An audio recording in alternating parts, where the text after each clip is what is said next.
Bonsoir à toutes et à tous, mes chers tweetos, que ce soit homme ou femme, bienvenue dans mon space. Moi, je suis un peu désolée, je l'ai commencé un peu tard parce que je regardais une série coréenne. Vous savez, ils parlent pas français, donc il faut être vachement concentré pour comprendre le film. C'est sous-titré français, donc on n'a pas le choix. Tandis que si tu regardes un film français ou américain, voilà, tu peux être distrait, mais pas les films asiatiques. Donc voilà, si vous êtes prêts, bien assis sur votre canapé, devant votre repas ou devant votre télé ou devant un film ou alors le mieux c'est de pas trop s'écouter, de pas trop s'écouter, de pas trop se divertir. Si vous pouvez écouter mon space devant un livre, c'est très bien, ou devant un petit journal, peu importe si vous cousez, si vous faites votre ménage. Allumez votre petite radio, podcast. Vous savez, maintenant, nous sommes au début des années 2020, donc maintenant, la technologie a changé, les moyens de communication ont changé, le téléphone s'est transformé en outil de travail. Tu peux faire tout ce que tu veux avec elle, tu peux faire des vidéos, tu peux faire des photos, tu peux faire des montages, tu peux chanter, tu peux écrire, tu peux voyager, tu peux gagner de l'argent, tu peux tout faire. Ça remplace un peu la télé, l'ordinateur. L'ordinateur, maintenant, c'est juste un truc de support et tu peux surfer sur Internet aussi. Tu peux tout faire avec un mobile et c'est génial que en ce début du 21e siècle, bon, c'est vrai qu'il y a eu les années 2000 avec Microsoft, après il y a eu Apple, c'est génial, c'est génial. Il y a eu les ordinateurs, les PC, vous savez, les petits smartphones, les Nokia 3210, même 3310, tout ça. Moi, je me rappelle, mon portable, j'avais un Samsung. C'est ça, hein, c'est un Samsung. Vous savez, les gros portables qu'on avait au début des années 2000, bah, c'est plus ça, quoi. J'avais un premier iPhone tout tactile. C'était, ouais, en 2011. Voilà, donc c'est super d'avoir un smartphone, c'est génial cette technologie, j'espère que ça va m'emmener loin, très très très bien.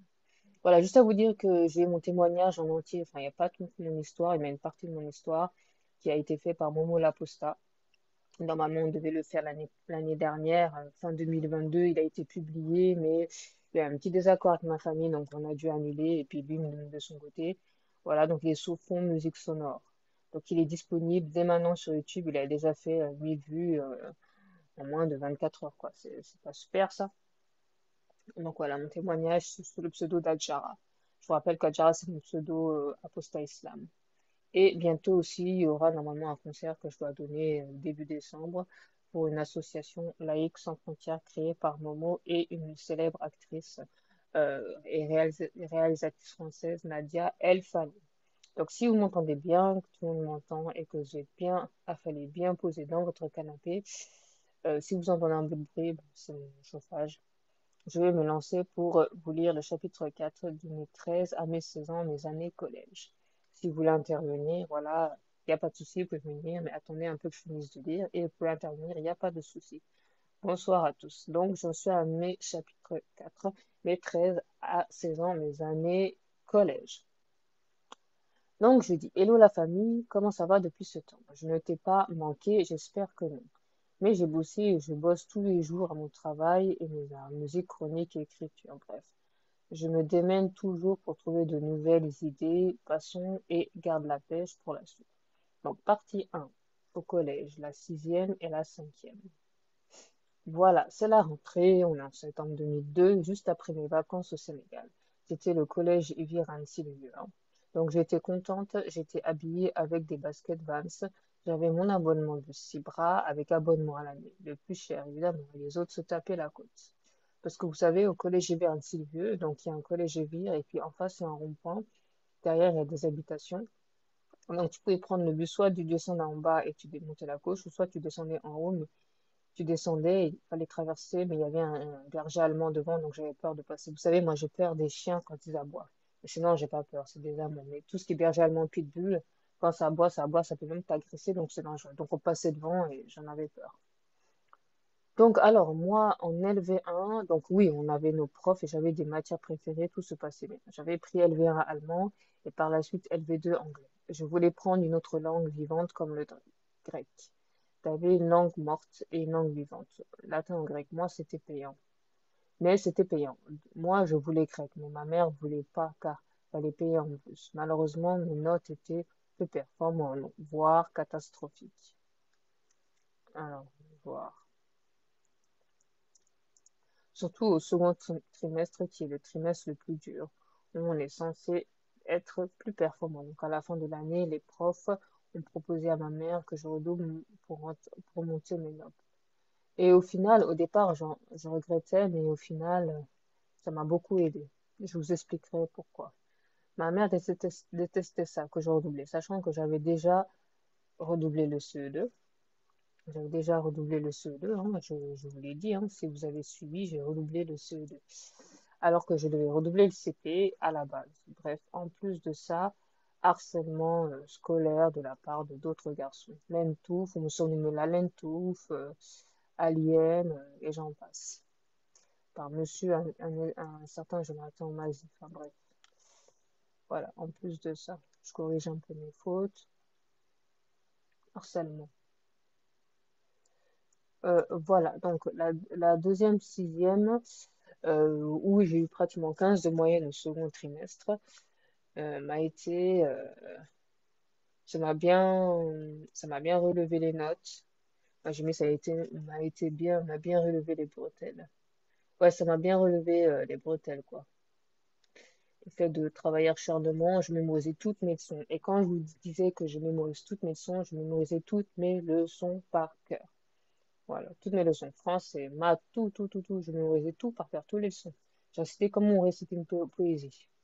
Et j'avais que des bonnes notes au contrôle, j'avais de bonnes moyennes. Et oui, elle savait me faire pleurer, elle, ma mère.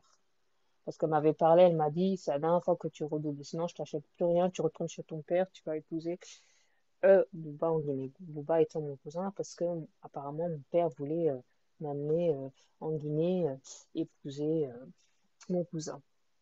Apparemment, mais je ne l'ai jamais entendu sortir de sa bouche. Très gentille, une grande dame, mais très gentille. Alors oui, ma prof de français. Donc, la deuxième semaine, comme je disais, était trop bien. C'était trop bien. Certains élèves m'aimaient et j'adorais ma prof de maths. Mon prof de maths, ce beau gosse. Très beau, brun aux yeux bleus, très beau. Non, je crois aux yeux bruns. Très beau. Ma prof de français. Très gentille, une grande dame, mais très gentille et patiente quand tu as besoin d'elle. La cinquième était géniale. J'ai été harcelée par personne. Je sais pas pourquoi. Peut-être les autres avaient pris LV2 anglais, une partie LV1 anglais. Et des fois, je vous disais au collège, je regrettais, hein, je voulais prendre LV en anglais. Hein. Ouais, ouais, je voulais prendre le LV en anglais. Ça, c'est clair. Et c'est vrai, c'était la seule année de ma scolarité à pas avoir été harcelée, quoi. Alors, je sais pas pourquoi, parce que les autres avaient pris LV en anglais, une partie de la classe avait pris allemand. Souvent en sortie, je m'entendais toujours avec ceux de l'extérieur, évidemment. Comme ceux, bah, jusqu'en troisième, en fait. J'ai mis comme ceux en troisième. Je mettrais jusqu'en troisième. Jusqu'en troisième. Alors qu'il faut il faut d'abord s'entendre avec ceux de ta classe. Je me rappelle que j'avais même des vues sur une blonde aux yeux bleus. Oh là là. Une belle poitrine, elle s'appelait Julie, qui sortait avec Walter, un brin charmant. C'est un peu plus petit, mais ils sortaient ensemble, quoi. C'est sympa. Sa copine Julienne, brune, ils formaient un duo. Ah oui, puis cette brune, elle était amie avec Lydia, qui est amie avec Lorraine. Lorraine, on était ensemble jusqu'au lycée.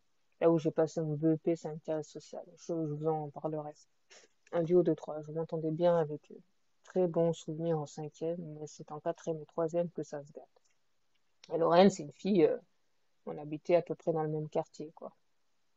Elle s'appelait, mais je me rappelle bien son nom, Lorraine Dufournet, je me rappelle. Partie 2 de la quatrième et la troisième. En quatrième, j'ai peu de souvenirs. Enfin, il y avait pas plus que de complications. Je sais pas pourquoi j'ai mis complications. Que ça était, étant donné, complications que ça, étant donné que ma mère répétait souvent de me consacrer à mes études. Les autres, elle avait raison et de ça, je la remercie. Mais je n'avais pas de système de défense pour moi-même. Et ça, elle avait tort car même si t'as pas pu voir quasiment peu d'amis, mais tu dois, tu dois avoir, et c'est vrai, tu dois avoir un minimum de défense. En gros, en fait, l'harcèlement scolaire, on peut rien y faire, mais on peut en faire quelque chose, c'est-à-dire s'affirmer et se défendre surtout. Enfin, s'affirmer. Pas peut-être le mot défendre, mais montrer qui on est, quoi. Protéger sa tâche, quoi. Tu vois, son espace vital. Son espace vital psychologique. Un système d'existence pour t'affirmer afin qu'on te respecte. C'est important pour que les gens te craignent et ne fassent pas n'importe quoi sur toi. Donc Chloé et Caroline étaient sympas et des fois pas sympas, mais il y avait aussi Quentin et Laetitia. C'était mes amis, nous. Voilà. Parce que j'avais pas de carapace. J'étais le cancre de la classe. C'était ça, la quatrième, sans plus.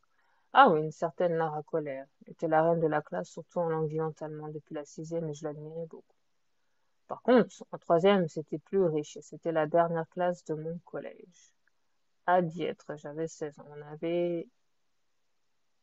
On était avec Madame Rollier. C'est marrant parce que je vous parle de la troisième alors que je vous parle dans le chapitre suivant. Bonsoir Bachu, bonsoir, bonsoir. Un voyage en fin d'année, Berlin-Est. Et oui, c'était avec la classe d'allemand et on partait aux vacances de Pâques 2007. Et c'est bien le chapitre 3 que je vous lis, hein. Ah non, c'était chapitre 4, merde. Je suis désolée les gars, je vous lis le chapitre 4. Oh là là, je suis désolée. Donc on en revient au chapitre 3. Où est-ce que j'en étais?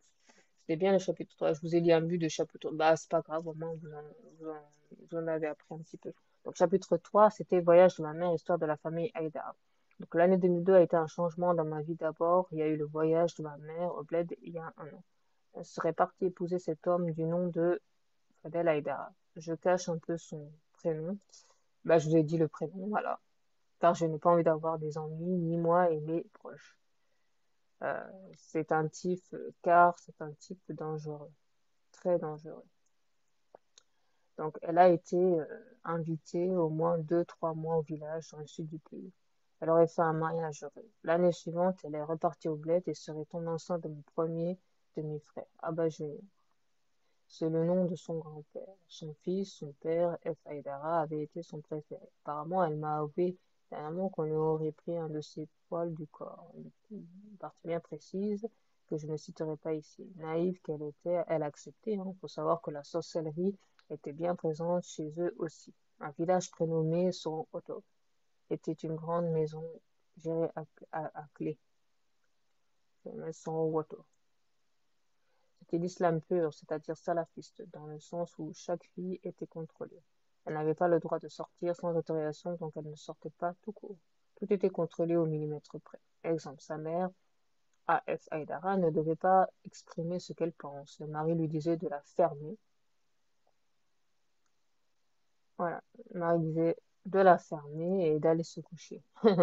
Quand d'autres de ses sœurs, Metou et Aïssé, hein, le nom de ses sœurs, ces deux sœurs de mon ex-beau-père, hein, sortait, ce monsieur était derrière, allait surveiller faits et gestes. Donc elle sortait discrètement.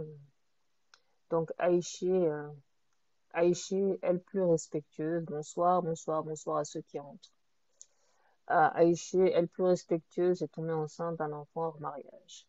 Mais après, elle s'est abstenue. Mais tout, quant à elle, elle a fait 2 enfants hors mariage. Voilà le topo. Suite à ça, on les a mariés, puis direction l'Angleterre. Voilà le traitement des filles musulmanes. Puis du côté des mecs, trop de pression. Genre, il avait un frère, il s'appelait Bahadi. Voilà, un gros dossier. Alors, le mec, il était en prison. Enfin, il était jugé. C'était soit il allait en prison, soit il allait faire des travaux d'intérêt général. Non, en fait, c'était soit il devait être en prison, soit il devait être expulsé. Je pense qu'il a fait des trucs trop, trop graves, mais vraiment trop graves. À un moment donné, en justice avec l'Angleterre à Manchester, plus précisément. Donc, c'est là-bas qu'ils habitent. D'ailleurs, c'est là qu'habitaient les deux sœurs Metou et Aïssé. Dans le passé, Monsieur F a été envoyé par son père pour procéder à l'enterrement, tenez-vous bien, d'un bébé. Eh oui, je reste pas. Il a enterré un bébé. Celui de Aïssé, évidemment, enterré vivant. Donc voilà une très mauvaise nouvelle. Un soir, à la plage, le mec avait 15 ans. Donc Monsieur F. Haïdara avait 15 ans. Non, je précise, hein, ça fait froid dans le dos, hein. que je vous raconte. Inutile de me demander combien il a aujourd'hui. J'en sais rien, j'ai coupé contact avec lui il y a quelques années. Plus envie d'entendre parler, on va dire, il ressemble à l'ex-copine de mon pote Kevin, un pervers narcissique. Une perverse narcissique, elle aussi. Alors, que du tableau noir. En plus, la mère de cet homme, Taïba, porte le nom de ma demi-sœur, que j'adore. Elle aurait fait semblant d'être amie. Ah non, elles étaient très amies. Ils s'entendaient très bien, mais pas le père, enfin, avec moi. Ils ont jamais parlé avec moi. Donc, c'était que par intérêt. En fait, ils les ont envoyés en France. Ils ont envoyé leur fils F. Aida en France pour construire une clôture. Donc, chaque mois, il envoyait de l'argent à sa famille. Et c'est ma mère qui payait les loyers, les courses, les charges, tout. Elle payait tout, tout, tout, tout, tout. Alors, ils n'ont jamais parlé avec moi, évidemment. Ils ne parlaient jamais.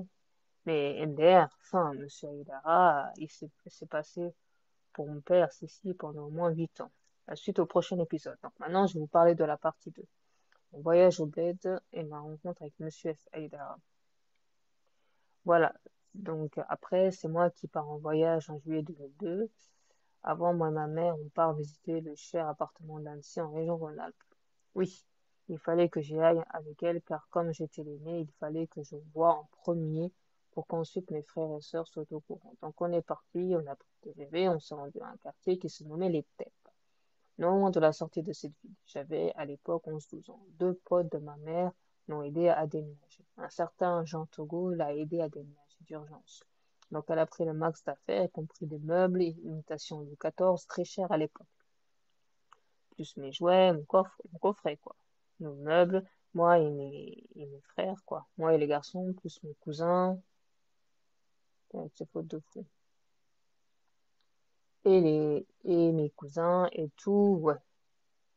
Et tous nos souvenirs, on lui a rien laissé, le pauvre, juste l'appart. Mon père, évidemment. Voilà. Mad Colia.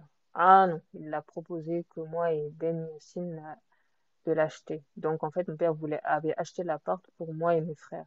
Et ma mère a catégoriquement refusé. Merci maman, quoi. Au début, je me rendais pas compte de la bêtise que cela allait nous entraîner par mes frères, mais surtout moi. Arrivé sur Annecy, c'est plus les mêmes amis, plus le même lieu, plus le même repère. Ma mère, ma tante, fortiches qu'elles sont, nous vendent Annecy comme le nouvel Eldorado, quoi. Un peu comme le dessin animé de DreamWorks, Eldorado. D'ailleurs, Abba, mon premier demi-frère, aimait le chanter si jeune, ce petit bout de chou. Il était trop chaud à l'époque. Je l'adorais d'ailleurs, c'était moi qui m'en occupais. Bref, un rêve. Au sujet de la partie 2, mon voyage au bled et ma rencontre avec leur père et Aïcha. Donc je vous raconte. Je suis partie à ce fameux voyage. Je suis arrivée dans un quartier qui s'appelle Yambel. Il avait un homme du nom de Boubacar. Je devais l'appeler tonton. Et puis il y avait Issa Agadé. On s'entendait bien au bled. Tu rentres dans une cour et t'as trois petites maisons, évidemment, dans la cour, hein, quand tu rentres au Sénégal, dans un petit village, dans un quartier, vous avez une longue petite route et vous avez plusieurs pâtés de maisons. Et dans ces pâtés de maisons, il y a une cour. Et dans une cour, il y a des mini-maisons, qu'on appelle ça des chambres, des chambres regroupées et collées les unes les autres. Une au fond sur la gauche et une sur la droite. Chacun avait deux, trois portes en ferraille. Bonjour Laïc. Bonsoir. Chacune abritait des chambres composées de lits. Au fond, une avait des douches et au fond à gauche, il y avait une petite basse-cour où abritaient des coqs et des poules.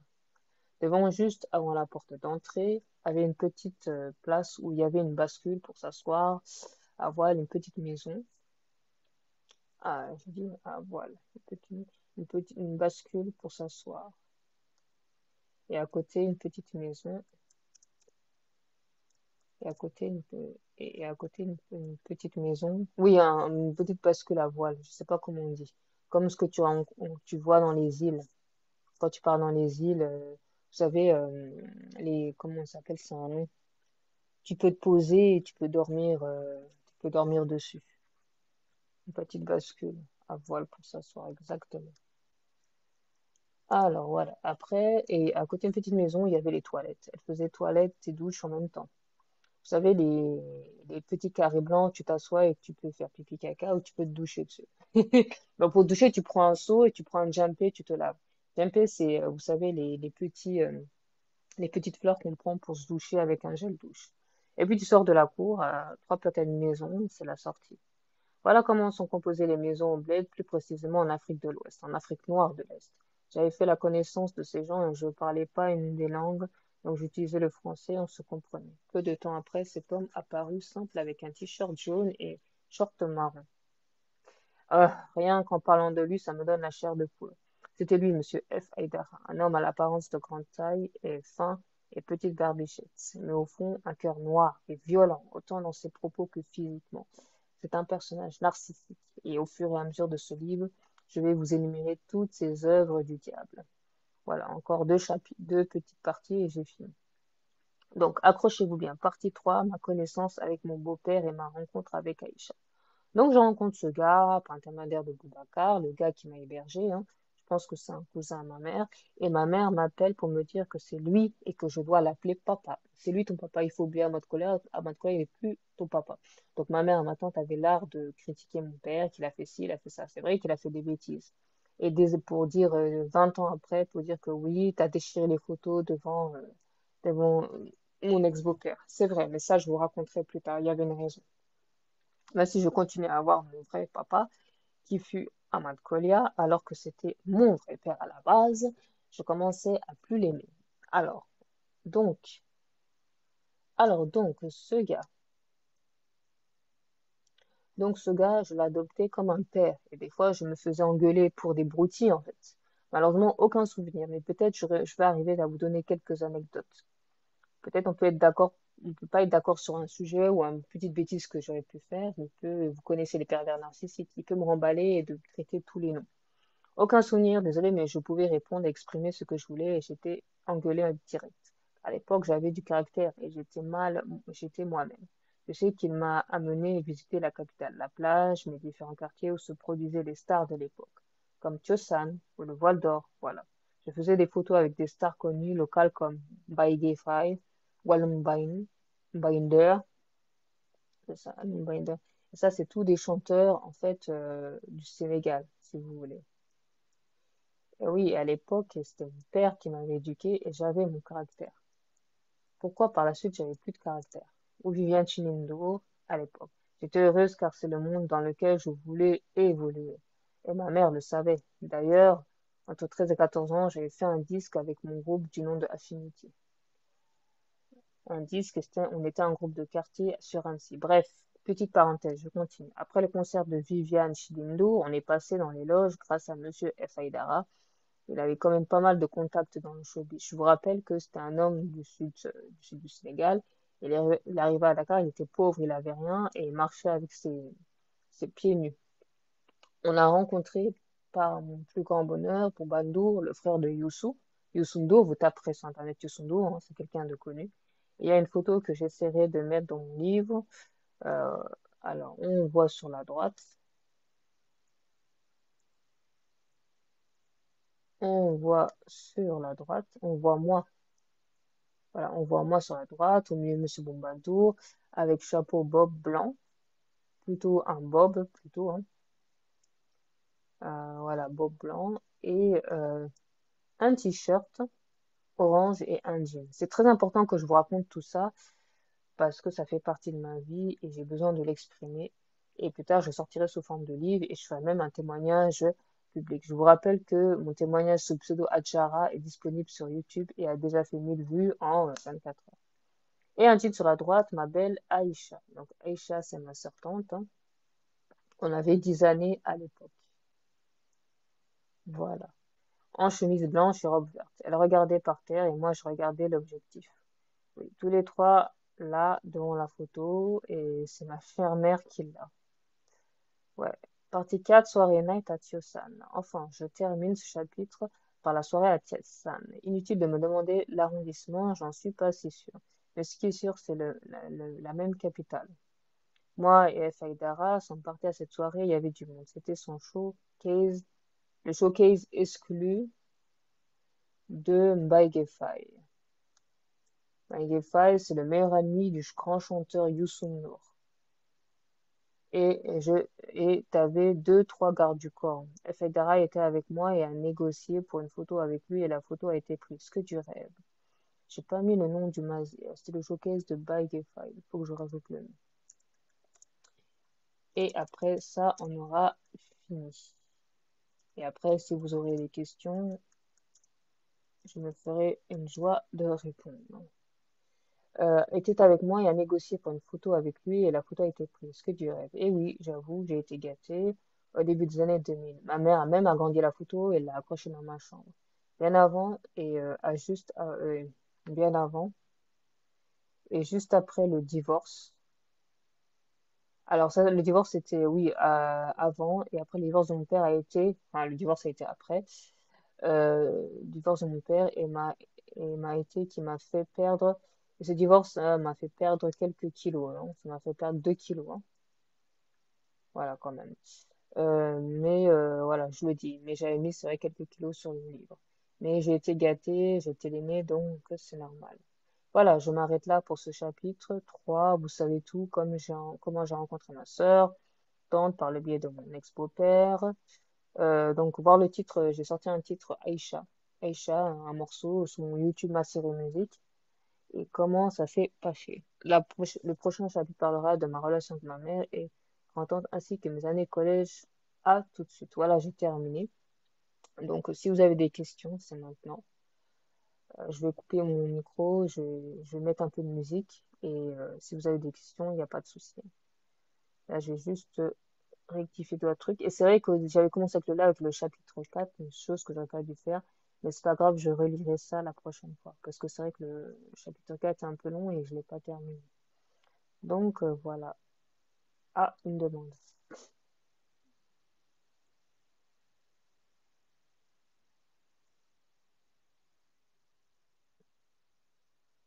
Donc, bonsoir. Bonsoir. Dis-moi, moi, c'est pas par rapport à ce space-là que je voudrais te poser une question. C'est est-ce que tu as eu des nouvelles pour Majidou Kacha que tu voulais faire monter sur Alors un oui, space? c'est vrai que j'ai pas pensé à envoyer les invitations. D'ailleurs, je sais pas comment faire. Attendez, je vais envoyer le space, inviter via MP. Ben écoutez, je vais le faire. Et puis Là, tu vas peut-être, renvoyer un autre space alors. je vais envoyer le même space, mais je ferai ça la prochaine fois. Là, je le fais maintenant. Parce que c'est vrai que j'avais dit que j'allais le faire et t'as bien fait de me le rappeler. Euh, Ouais, bah c'est pas évident après, hein. Faut choper les gens quand ils sont là, il faut qu'ils acceptent. oui, c'est clair, c'est clair, c'est clair. Mais c'est vrai que Ouais. après, moi, je suis content, vous venez me voir et tout. Donc, c'est pas mal. Mais c'est Non, vrai que, non, ouais, bien sûr. Bah, j'ai écouté déjà tes spaces un petit peu. Mhm. Mais l'idée était intéressante, c'est pour ça que je me permets de te poser la question. Oui, oui, c'est clair. Mais en fait, là, ce que tu Ouais. as écouté, bah, tu le sais, hein, c'est l'histoire de ma vie quand j'étais petite. Et c'est vrai que voilà, je devais absolument parler de ça parce que ma famille, c'est une famille pratiquante. Donc, du coup, c'est vrai que j'étais musulmane, mais au fond, ils voulaient pas que je fasse la musique alors que c'était mes rêves depuis toute petite, quoi. J'ai pas pu prendre de Ouais. cours et c'est vrai qu'au départ, de mes 0 à 12 ans, j'ai bien vécu ma vie, même 13 ans. Et après, ça s'est compliqué, je sais pas pourquoi. Ma mère, Bah, c'est quand tu commences à devenir femme, entre guillemets, en fait. oui, c'est ça. C'est Ouais. l'enfant, ça se passe bien. Je suis comme une reine. Je suis quand même l'aîné, hein. J'ai un grand demi-frère, mais il fait pas partie c'est juste le fils à mon père. Et c'est après, quand je l'ai passé 13 ans, quoi, ça commence à devenir le cauchemar. Je sais pas pourquoi. Et puis, peu de souvenirs. Enfin, si, beaucoup de souvenirs de mon enfance, mais des violences après avec ma mère et ma tante. Des violences psychologiques, beaucoup de gaslighting, énormément de gaslighting. Et c'est quand je commence à grandir, ça a été compliqué. Mais j'ai toujours été favorisée, mais à l'extérieur, je m'affirmais pas, quoi. c'est ça, ça a commencé à l'extérieur. Parce qu'ils voulaient pas que tu sortes du chemin qu'ils avaient prévu pour toi. Ouais, mais tu te demandes quel chemin ils ont prévu parce qu'aujourd'hui, je suis pas. Bah, comme tout, en fait, les faire se marier et puis avec un musulman et continuer dans cette voie-là, en fait. Ouais, c'est vrai qu'ils voulaient ça, mais bon, sauf que c'était pas vraiment ça pour moi. Et au final, je ne suis pas vraiment casée, même si des fois je me suis casée, mais il n'y a pas eu vraiment de choses officielles, on va dire. Donc au final, Non, mais comme eux, ils auraient voulu, en fait. ouais, Moi, je connais pas tes parents, oui, mais peut-être ils auraient voulu que tu te maries avec un musulman et puis que tu sois juste une femme d'un musulman et ça leur suffisait, en fait. voilà. C'est clair qu'ils auraient voulu ça, mais dis-moi pourquoi, à un moment donné, il arrive. Ah, parce que ça leur aurait, enfin, j'imagine, hein, je peux pas me mettre dans leur tête, Hmm. mais parce que ça leur aurait inculqué depuis l'enfance jusqu'à jusqu'à temps qu'ils soient adultes, on leur définit un tracé de vie que eux, ils ont que ça comme directive en fait pour la vie privée, c'est de rester dans la religion, dans le cadre de la religion et de tout faire pour la religion, en fait.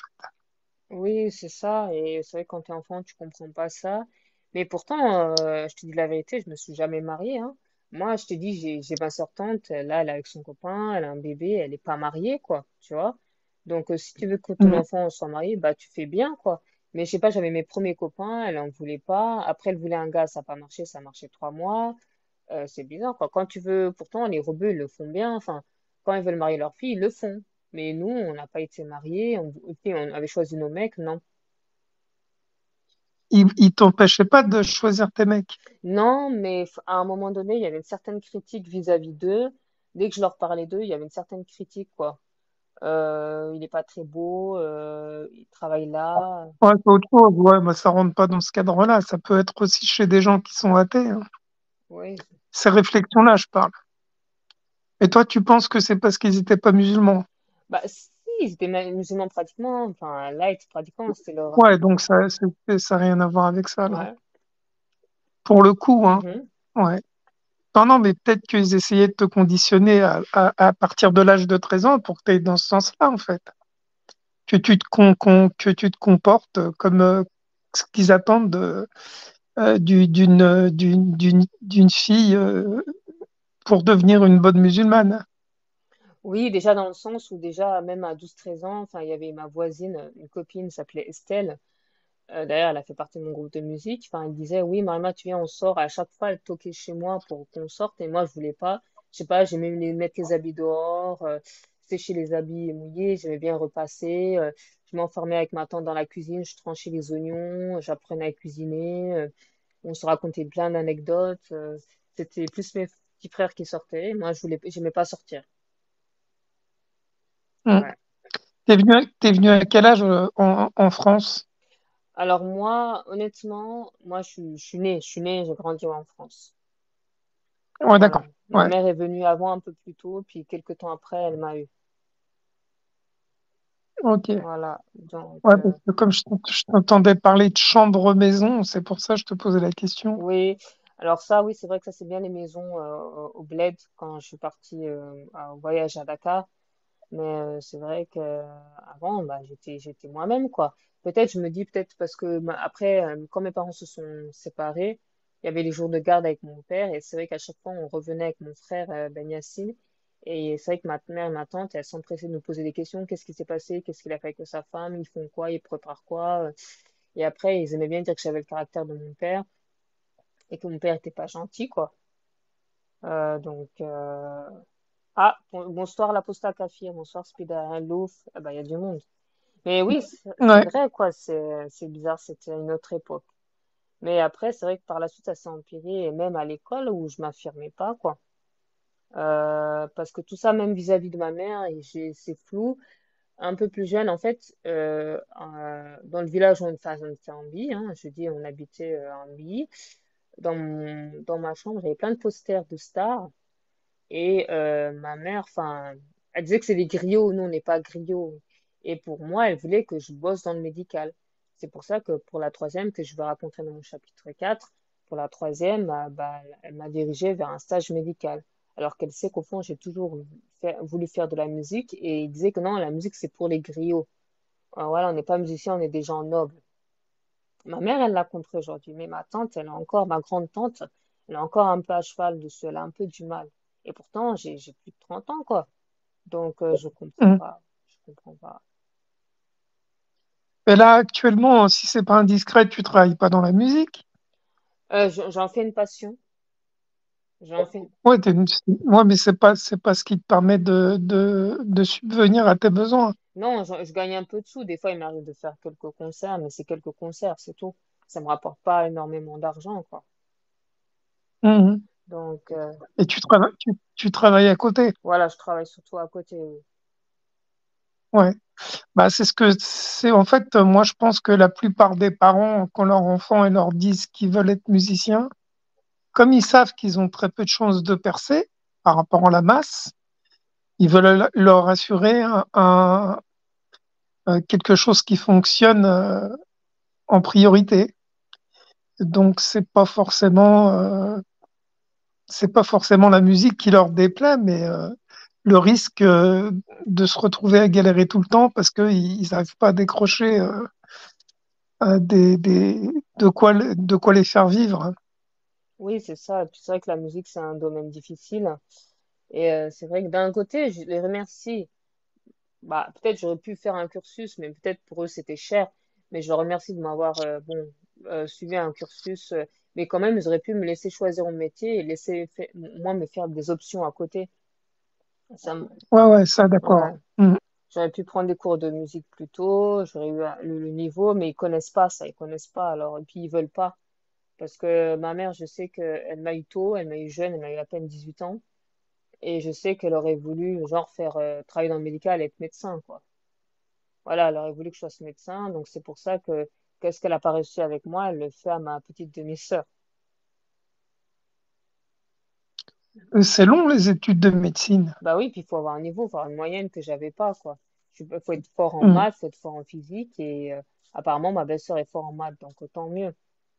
Et en plus, quelque chose que j'ai Mm. pas aimé, dernièrement, je suis retournée chez eux. Ma mère, elle a ce gaslighting, je sais pas quel exemple je peux vous sortir. Je suis pas plus jeune déjà, elle me disait, oui, c'est vrai de me prendre pour mon ennemi.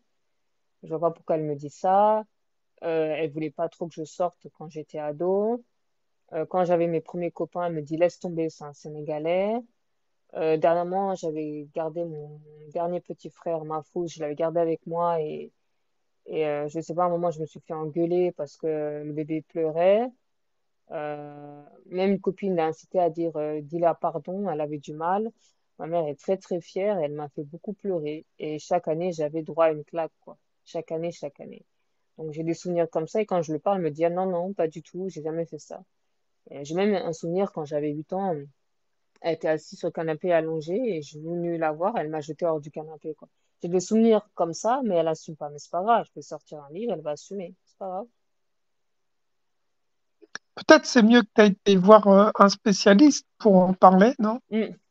Spécialiste, Parce que le problème, il y a des gens, tu leur feras jamais entendre raison, quoi que tu fasses, en fait. spécialiste, j'en ai parlé. J'ai essayé une fois, j'ai essayé un spécialiste. Et en fait, vraiment, mon mot pour me soigner, c'est vraiment les réseaux sociaux. C'est pour ça qu'il faut que je fasse plein de témoignages, un peu comme Afshi. Ouais, tu te libères. Voilà. Et, Tu te libères. Mais après, il faut pas rester là-dedans non plus, quoi. non, non, c'est pour ça que je fais beaucoup, plein de choses à côté. Je fais de la musique, je fais du journalisme, je parle des stars, je travaille, je compose mes sons, je sors des sons, il n'y a pas de souci.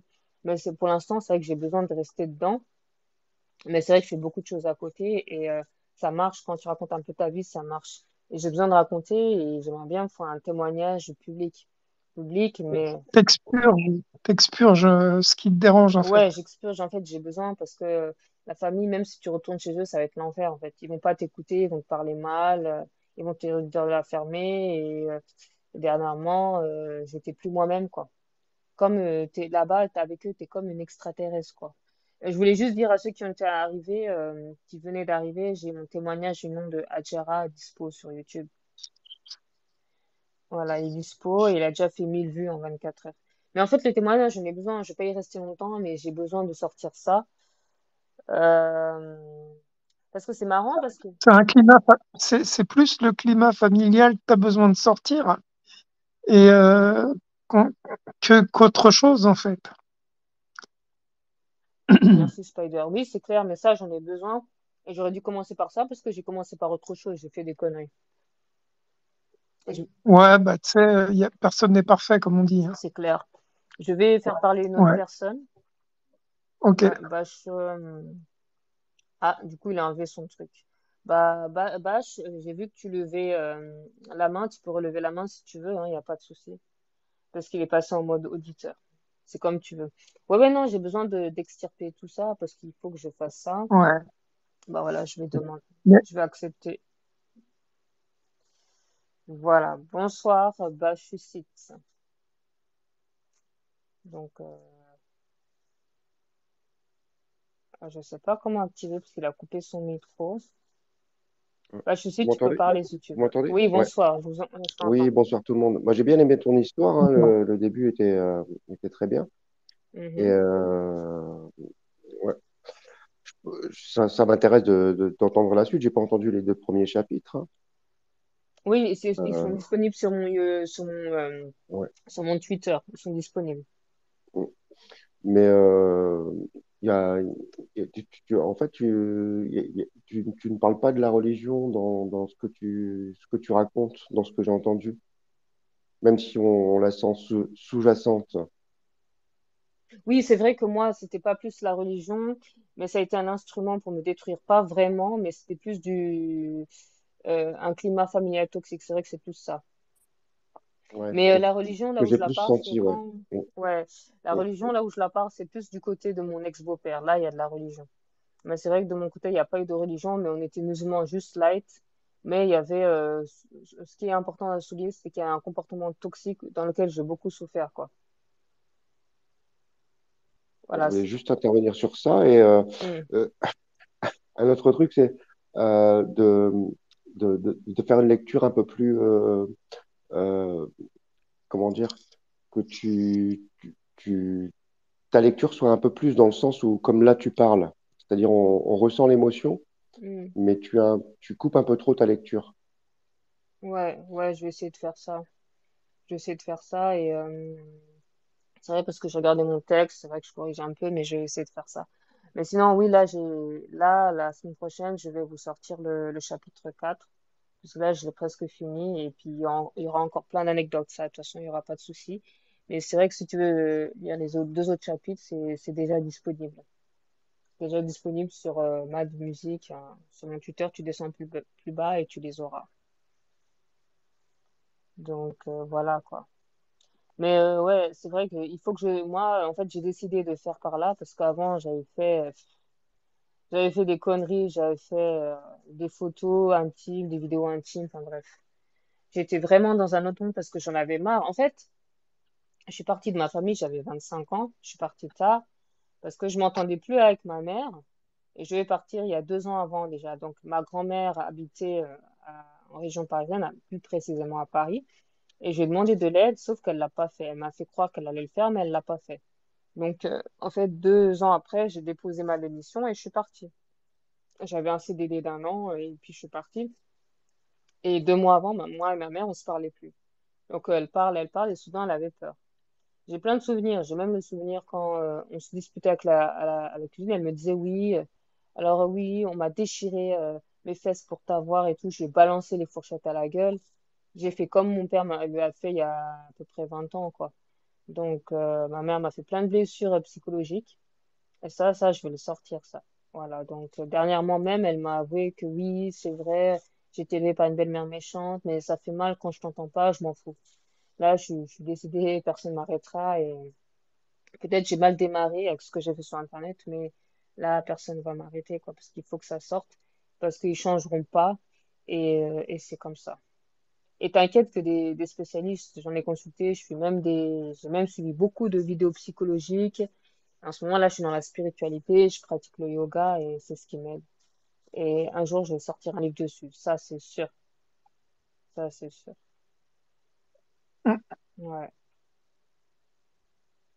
L'important, c'est que toi, tu puisses avancer dans ce que tu veux dans la vie et on va pas dire de gommer ce que tu as vécu, parce que ça, on ne le gomme jamais, on vit avec, hein, on vit avec notre passé, hein, Ouais. ça, on l'effacera jamais.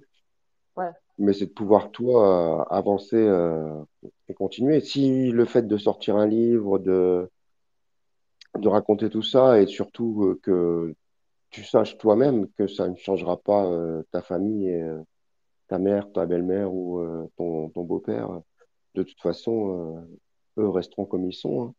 Mais que ça puisse les toucher comme toi, ça t'a touché dans toute ta vie, je pense que toi, ça t'apportera aussi beaucoup dans le fait d'avancer. Oui, c'est clair. En fait, même les témoignages, je voulais y faire et en fait, je peux rien leur dire de ce que je fais parce qu'ils vont toujours trouver quelque chose à dire. Genre, ma sortante, enfin, elle avec son compagnon et son gosse, et un de mes oncles lui sort, j'ai fait un post dessus, et lui sort, enfin, ils ont sorti à ma mère et à ma tante, oui, elle aurait pas dû se marier à être avec un chrétien parce elle peut pas l'amener à la maison. Donc l'autre, elle me sort ça, et je lui dis, bah écoute, voilà, fais ta vie, hein. De toute façon, on peut pas les changer, qu'est-ce que tu veux que je fasse? Parce qu'elle sort avec un Sénégalais, mais chrétien. Et eux, ils ont du mal à digérer ça, et genre, à chaque fois, avec ma grande-tante, quand on parle de mes conquêtes, elle veut savoir si je suis mariée et tout. Et puis, comme si ils avaient peur, elle me demande, oui, ça va, j'espère que t'es pas enceinte. Pourquoi demander à une personne, j'espère qu'elle est pas enceinte? C'est bizarre, ça. Enfin, Euh, je vais poser une question, mais moi, j'ai pas de réponse. C'est, est-ce que tu ne te préoccupes pas trop de ce que pense ta famille de toi? oui, peut-être, j'ai tendance à me préoccuper. Mais quand ils me disent des trucs, ça me touche parce que c'est ma famille et ça me touche et ils ont le pouvoir de me toucher. Après, j'ai du mal à en sortir, même si j'arrive à en sortir. Mais en fait, dès que j'essaie de faire quelque chose, il y aura toujours des paroles derrière de dire que Cyril n'aurait pas dû faire ça, quoi. Et après, ça retombe sur ma sortante, en fait. Et ma sortante me dit, oui, peut-être t'aurais pas dû faire ça et tout. Et en fait, pourquoi? Parce que dernièrement, je leur ai envoyé un de mes témoignages sur TikTok et j'ai envoyé à mon frère, comme ça, pour qu'il sache. Elle me dit, oui, que Dieu te garde. Je dis merci. Et donc, il en a parlé immédiatement à ma mère et à ma tante. Ma mère est passée par ma grande-tante. Et ma grande-tante m'a appelé exprès. Oui, Cyril, ça va? Oui, oui, ça va bien. Et tout. Écoute, ben, c'est vrai que tu es devenue chrétienne. Je fais, écoute, je suis malade, je peux pas. Non, mais c'est vrai ou pas? Écoute, elle me fait, j'espère que t'es pas enceinte, hein. Je dis, écoute, voilà, même si je suis enceinte, ça peut te faire quoi? Donc, je lui dis, écoute, moi, je suis très malade. Moi, j'ai besoin que tu me laisses tranquille, je suis malade. Et en fait, il y aura toujours un truc comme ça, et par derrière, elle envoie des vocaux insultants à ma sortante, quoi. Donc, moi, je fais l'effort Mm. de pas trop m'occuper, mais c'est vrai qu'il y a toujours un effet boomerang, en fait, toujours un effet boomerang pour nous retarder.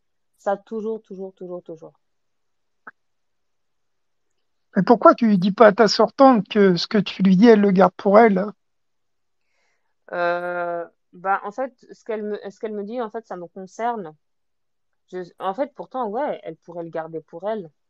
Mais est-ce que au retour, elle me dirait pas oui, mais alors faut pas faire, je sais pas. Bah, je connais pas sa mentalité, mais c'est compréhensible vu ta situation. Si tu lui expliques bien qu'à chaque fois que tu lui dis quelque chose et que c'est répété, ça se retourne contre toi ou qu'ils en profitent pour t'embêter, normalement, si elle t'aime bien, elle devrait comprendre facilement et puis ne plus répéter et garder pour elle. À moins que c'est quelqu'un, il y a des gens comme ça, ils peuvent pas garder pour eux. Oui, après, moi, bon, j'ai l'habitude, hein, mais moi, après, je lui ai pas dit. Mais c'est vrai que au départ, ça m'embêtait, mais maintenant, comme j'ai l'habitude, j'ai l'habitude, je la laisse dire, c'est pas grave. Mais après, on se comprend, hein. Mais vers la fin, elle a compris que de toute façon, elle a dit, toi, de toute façon, t'aimes trop chercher la merde. Parce qu'en fait, c'est quelqu'un qui aime pas trop les paroles, parce que chez nous, on dit ça, les paroles. Mais il faut bien parler pour se faire comprendre. Donc, du coup, après, si elle veut dire, elle veut dire. Mais là, en ce moment, ça va, elle sabote pas trop. Elle me m'aide pas trop avec ça, donc je me sens pas trop atteinte. Mais à chaque fois, quand j'essaie de les parler, limite, j'ai peur, quoi. J'ai peur de voir ce qui va m'arriver, quoi. Donc, j'évite. Bah, peut-être aussi que toi, tu devrais faire un travail pour toi et te pas sentir obligé de lui parler, de lui en parler à elle, ce qui peut se retourner contre toi. Oui, oui, surtout ma famille, elle, je peux lui dire encore pas mal de choses, mais c'est vrai que ma famille. Mais en fait, oui, faire un travail sur moi et parler autrement. En fait, t'es obligé de parler autrement et t'es obligé de parler de tout et de rien. Et des fois, t'as envie de parler, mais non, des fois, c'est pas toujours bien reçu. En fait, c'est comme ça, c'est comme ça. Donc, J'ai j'ai- oui. j'ai l'impression d'entendre un cercle vicieux dans une Mm. famille. C'est-à-dire qu'il y a une personne qui est proche de toi, qui va répéter ce que disent ceux qui pensent du mal de toi. Et comme elle se sait proche de toi, elle sait qu'elle va t'atteindre. Et toi, tu continues à garder ce lien, en fait, qui te parasite. Et en fait, tu gardes avec toi comment dire, tu parasites en fait ton entourage propre en gardant ces personnes qui te sont néfastes et qui t'empêchent de te réaliser. Et c'est pour ça que tu as envie d'en parler parce que ça te ronge chaque jour. En fait, ça me ronge pas chaque jour, mais quand je me décide de les parler, sur le coup, ça me ronge. Mais un jour, je vais peut-être arriver à devenir une influenceuse connue. Un jour, ils me verront, donc il faut qu'ils sachent. Enfin, j'ai essayé de couper les ponts avec eux, ça a duré 4 mois, hein. J'arrive pas à couper les ponts avec eux. J'ai essayé, hein. Je pourrais pas couper les ponts définitivement, mais je pourrais peut-être donner des nouvelles de temps en temps. Ou ma sœur tante, elle, elle donne des nouvelles de temps en temps. Mais c'est vrai que j'ai essayé, j'arrive pas à couper les ponts, j'arrive pas. Mais c'est vrai que oui, c'est des gens qui Et, sont très parasites. quel est le lien entre ta sœur tante et ta mère ou ton beau-père ou quel est le lien entre eux? En fait, ma sœur tante, en fait, en vrai, c'est ma tante. Je suis juste plus âgée d'elle que 2 ans. C'est la sœur à ma mère, direct. Ma grande-tante, c'est la sœur à ma mère. Et mon ex-beau-père, enfin, c'était mon beau-père à l'époque, qui s'est marié avec ma mère. Voilà, c'est ça. Donc, donc ta sœur tante a un lien direct avec ta mère avec qui tu ne t'entends plus. Oui, et même ma sœur tante ne s'entend plus avec elle. Avant, ils s'entendaient, mais c'était juste par profit. Du genre, avant, elle utilisait beaucoup ma carte d'identité pour voyager et tout ça. Et à cause de ça, même un jour, elle l'a tellement utilisé que, en fait, il y avait beaucoup de gaslighting avec ma mère.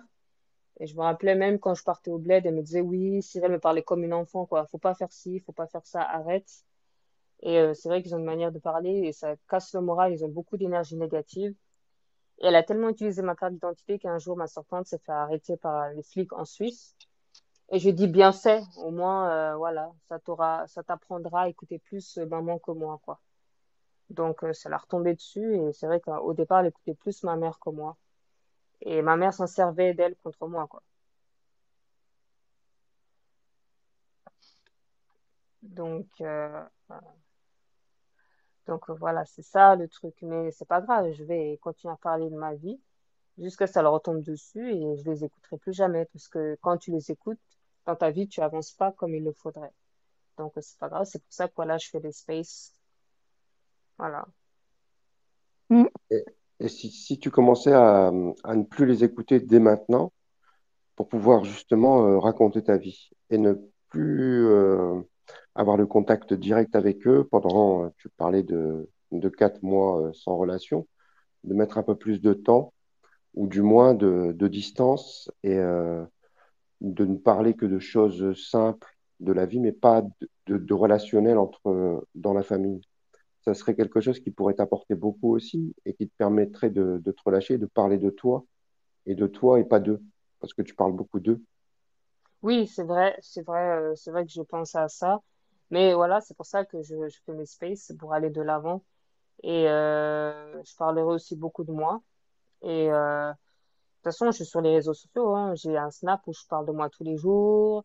Je parle de mes amis, je parle de mes collègues de travail, je parle beaucoup de choses. Donc là, déjà, de ce côté-là, je me libère beaucoup.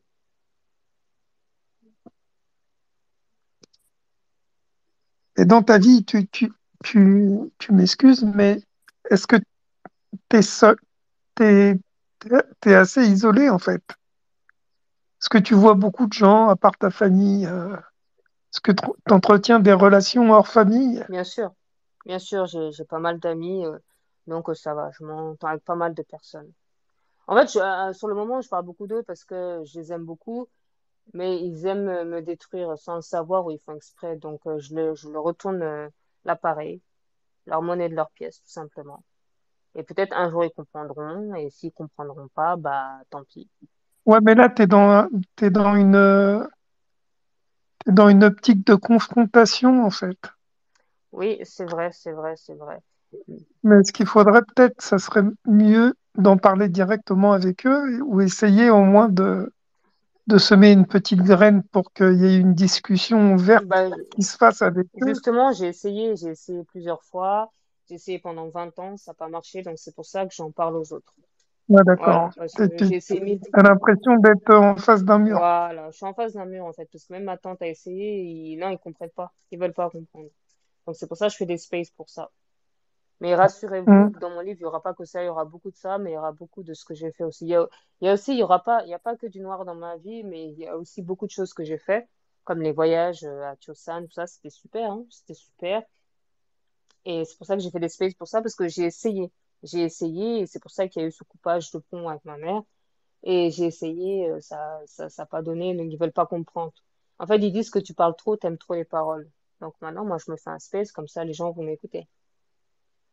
En fait, c'est ça le but des spaces, en fait.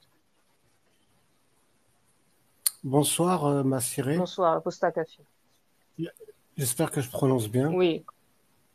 que c'est Massiré. Mm, Tu sais que, pardon, oui, désolé, j'ai des problèmes de mm. respiration. Tu sais quelle est la personne que tu dois préserver le plus dans ta vie? Dis-moi. C'est toi. Ouais. Il n'y a personne, personne, ni frère, ni mère, ni père, ni mère, ni sœur, ni meilleur ami, ni machin et tout, qui a le droit de te dire, grosso modo, hein, évidemment, c'est assez général ce que je dis, mais il faut le comprendre dans le sens de ce qui impacte vraiment ton intime, ton cerveau. Oui. Il n'y a personne qui a le droit de te dire, tu devrais faire ci, tu devrais faire ça, ou te comporter comme ci, ou te comporter comme ça. Mhm. Ta personnalité, ce que tu es, ça doit taper du poing sur la table et dire merde à tous ceux qui sont en face et qui sont pas contents. Ouais. Et te dire aussi que j'ai pas eu le temps d'explorer toute ta chaîne YouTube, parce que j'ai été là, je me suis abonné d'ailleurs au Mm. passage. Je trouve que tu chantes quand même plutôt juste. J'ai pas le temps, j'ai pas plus de recul, parce que c'est tout frais pour moi ce que je découvre. Mais ça va, tu chantes plutôt juste, plutôt dans le rythme. Donc, si c'est une passion et que ça te plaît, je t'encourage, et c'est pas un des conseils qui font partie de la catégorie de ce que je disais il y a 40 secondes. Mais oui, ne recule pas, quoi. Non. Va au bout de ta passion, va au bout de ta passion. Moi, j'ai fait de la musique, Mm. j'ai fait des concerts, j'ai enregistré un album, j'ai fait du reggae, enfin, j'ai enregistré plusieurs albums. J'ai fait du reggae à l'époque, à la bonne vieille époque, où c'était cool, le circuit des MJC, après le circuit des salles un peu plus grandes, etc. C'était plutôt cool. Non, la musique, c'est une bonne école de la vie pour en apprendre beaucoup sur ce qu'est l'être humain, sur ce qu'est la fidélité des gens, sur ce qu'est la sincérité, l'honnêteté aussi des gens. Plein de gens, en fonction de ce qu'ils veulent obtenir de toi, vont te dire que tu es ceci, que tu es cela. Mais c'est parce que derrière, ils ont une visée manipulatrice. Mm. Ça arrive souvent. Ouais, c'est vrai. Ça arrive très souvent. Enfin voilà, désolé, je voulais pas, truc, je débarque peut-être comme la soupe sous le cheveu. Il y avait un cheveu, il était tranquille, et bam, j'arrive, moi en tant que soupe. Mhm, Et après, on accuse le vilain cheveu de gâcher la soupe, mhm. alors que c'est la soupe qui est venue emmerder le cheveu. Le cheveu, il avait rien demandé à Ah, personne, tu ah, vois. ah, belle image. Tu vois ce que je veux Ouais. dire? Voilà, c'est comme ça. Enfin, voilà, quoi, c'était.